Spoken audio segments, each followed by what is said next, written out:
Allahu Akbar. Bismillahirrahmanirrahim. Sa mapagpalayang oras po sa atin lahat, mga kaibigan.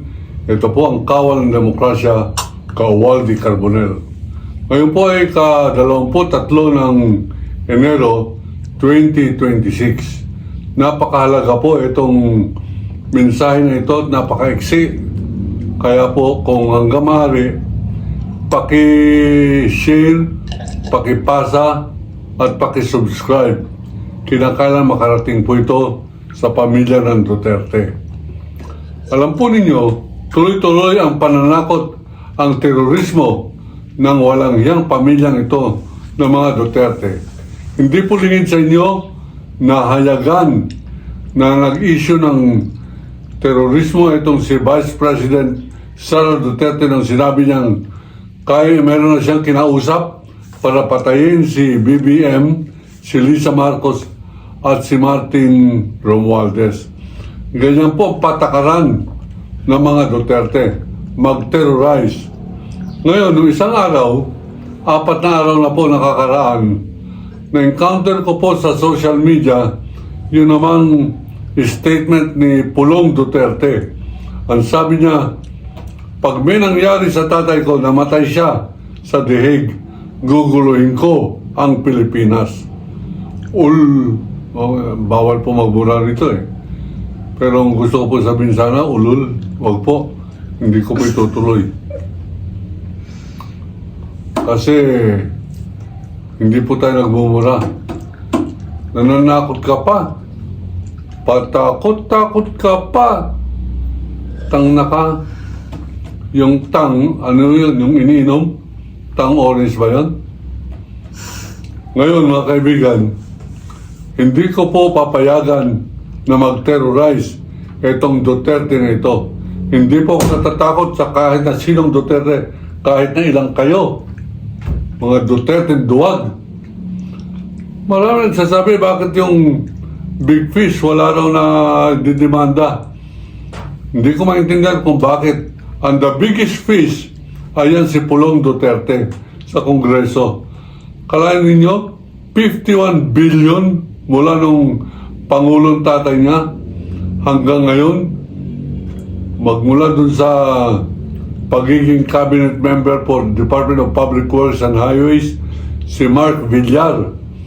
Ang nailagay nilang budget sa isang distrito ng Davao City, ay 51 billion pesos flood control budget. Ang daming nagugutom. Ninakaw lang ng animalis na Pulong Duterte nito. Ngayon, pare-pareho itong mga Duterte nito, yung tatay, nanay, kapatid, siya, wala pong galang sa Senado. Akala nyo hayagan, sabi ni Duterte. O talaga naman inutos ko patayin. Pag ayaw lumaban, palabanin. Pag lumaban, patayin. Kaharap ang buong Senado ng Republika ng Pilipinas. Abay, pinapalakpakan ng mga gallery. May baon siyang tagapalakpak.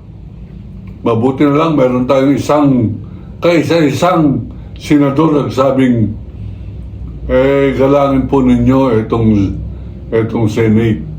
Sapagkat nirepresenta po namin ang taong bayan. Abay, ito pong sinabi ni Duterte, ni Pulong Duterte, na gugulo niya ang Republika ng Pilipinas pag namatay ang kanyang tatay. Walang pakialam namin pag namatay yan. Kaya namatay yan abuso sa katawan. Kaya namatay yan dahil sa fentanyl. Kaya namatay yan kasi siya ang tunay na bangag. Siya ang tunay na adik. Ngayon, ang dami ng kasalanan itong Pulong Duterte na ito.